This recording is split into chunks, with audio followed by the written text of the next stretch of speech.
Now, next on Outside Source, we're going to turn back to the conflict. मेरे अस्पताल में क्या हुआ था?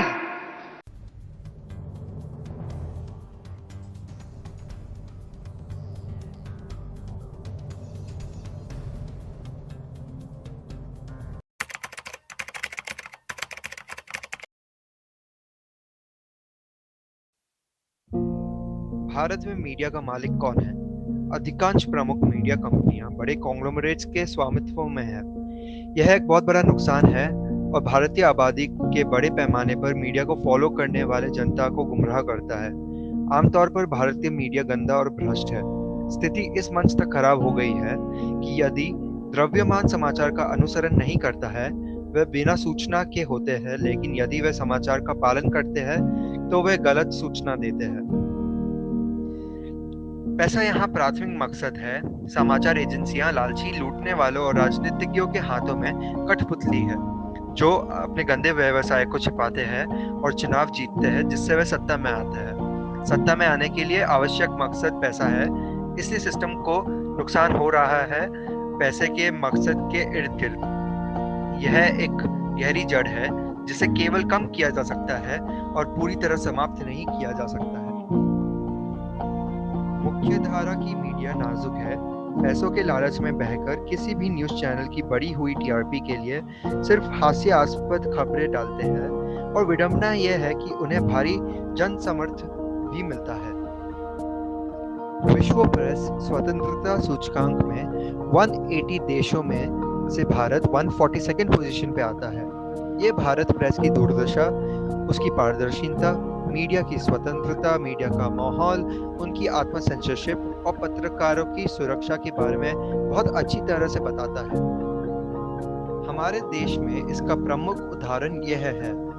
एक स्वतंत्रता न्यायविद होने के नाते गौरी लंकेश की गोली मारकर हत्या कर दी गई, जिसने निर्भयता से वर्तमान सरकार और धर्म के आधार पर होने वाली विभिन्न भेदभावों के बारे में खुलकर बात की, जो कि उनके अधिकार में थी स्वतंत्रता के बारे में बात करने के लिए, लेकिन अंततः उस स्वतंत्रता का उपयोग बहुत खतरे में होगा। मीडिया और प्रेस की दुनिया में अधिकतम सरकारी हस्तक्षेप होने के बाद से लेज़र फेयर की अवधारणा का उल्लंघन किया गया है, जो राय और तथ्यों पर अपनी पकड़ मजबूत कर रहे हैं, जिसके परिणाम स्वरूप प्रचार से संबंधित पार्टी को मीडिया को नियंत्रित करने में लाभ हो रहा है, जिससे नागरिकों के वोट के लिए जोड़ तोड़ हो रही है। तो इस सब का निष्कर्ष क्या है? झूठी और दिल दहला देने वाली खबरों की एक सरणी को प्रकाशित करने के लिए मीडिया और अकेले प्रेस को दोषी नहीं ठहराया जा सकता है। यह केवल राजनीतिक इच्छा शक्ति में चिन्हित परिवर्तन के साथ संभव होगा। इरादा अच्छा होना चाहिए और इसके लिए संभव है एक सच्चा नेता का चुनाव किया जाना चाहिए।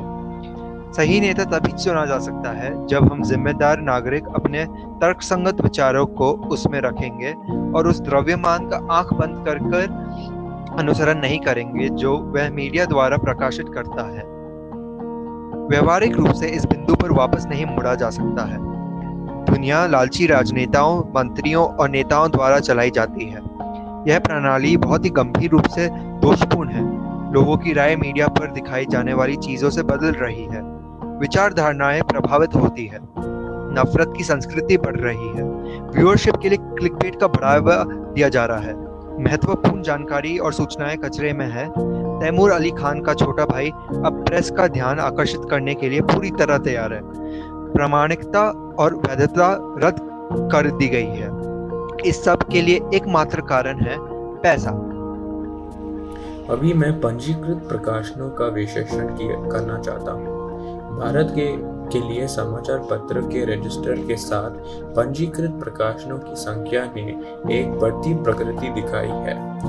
31 मार्च 2020 तक 1,40,000 पंजीकृत प्रकाशन थे। पिछले वर्ष की तुलना में 19.52% की शुद्ध वृद्धि। प्रेस की स्वतंत्रता या मीडिया की स्वतंत्रता सिद्धांत है कि विभिन्न मीडिया के माध्यम से संचार और अभिव्यक्ति, जिसमें मुद्रित और इलेक्ट्रॉनिक मीडिया विशेष रूप से प्रकाशित सामग्री शामिल है, को स्वतंत्र के रूप से प्रयोग करने का अधिकार माना जाना चाहिए। 1948 में संयुक्त राष्ट्र द्वारा अपनाई गई मानव अधिकारों की सार्वभौमिक घोषणा में अभिव्यक्ति और सूचना की स्वतंत्रता की गारंटी को एक बुनियादी मानव अधिकार के रूप में मान्यता दी गई है।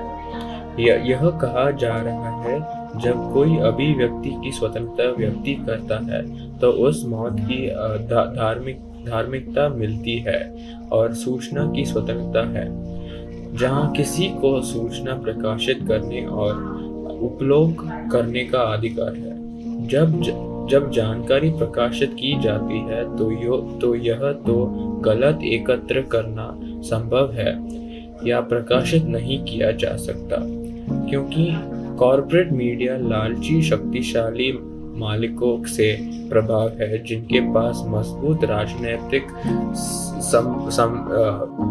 अब हम भारतीय मीडिया के बारे में बात करेंगे। मीडिया और समाचार पत्रों का नागरिकों पर बड़ा प्रभाव है। इनमें शासन या सत्ता के दुरुपयोग में दिखाई गई विसंगतियों को उजागर करके देश को एक बेहतर स्थान बनाने की क्षमता है। यह राजनीति बहस के लिए एक नागरिक मंच के रूप के लिए कार्य कर सकता है, जिसके पास योग्य और सम्राट राजनेता है ताकि इसके लिए विभिन्न दृष्टिकोण देखे जा सके। राष्ट्रीय की बेहतरी के लिए स्वतंत्रता पत्रकार योग्य जानकारी देख सकता है कि प्रकाशित हो सकती है या एक सूचना है जो लोगों को कुछ योग्य जानकारी प्रदान करेगी। पंजीकरण का एक युग जो हमें देख रहे हैं, इसीलिए यहाँ तक कि पैसे बनाने के लिए अवसरों का भी योद्धा बहुत फायदा उठाया जाता है। हालांकि तैमूर अली खान के आहर की तरह समाचार पत्रों और मीडिया पर प्रकाशित किया जाता है जो किसी भी तरह से जानकारी पूर्व नहीं है या किसी के लिए फायदेमंद है। यही अर्थों में मीडिया की शक्ति एक देश के लिए बहुत बदलाव लाएगी। राजनेताओं और मंत्रियों को अपने कार्य के लिए जिम्मेदार ठहराया जाना चाहिए। मीडिया और प्रेस के लोगों की आवाज़ जाननी चाहिए और किसी भी व्यक्ति को हिरासत में लेने के लिए सरकार से सवाल करना चाहिए।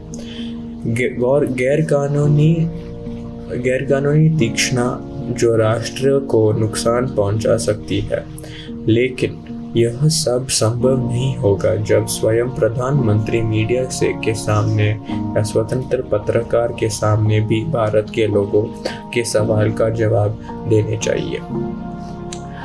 हमारे राज्य में भारत एक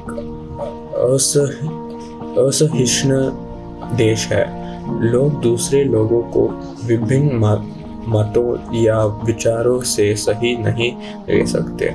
यदि किसी व्यक्ति समूह के लोगों की टिप्पणियों से किसी व्यक्ति का विश्राम डगमगाना चाहता है, तो उस व्यक्ति को विश्राम प्रयास मजबूत नहीं होता है। यह अंत नहीं है, लेकिन एक उच्च नोट पर समाप्त होने के लिए अभी भी एक लंबा रास्ता तय करना है।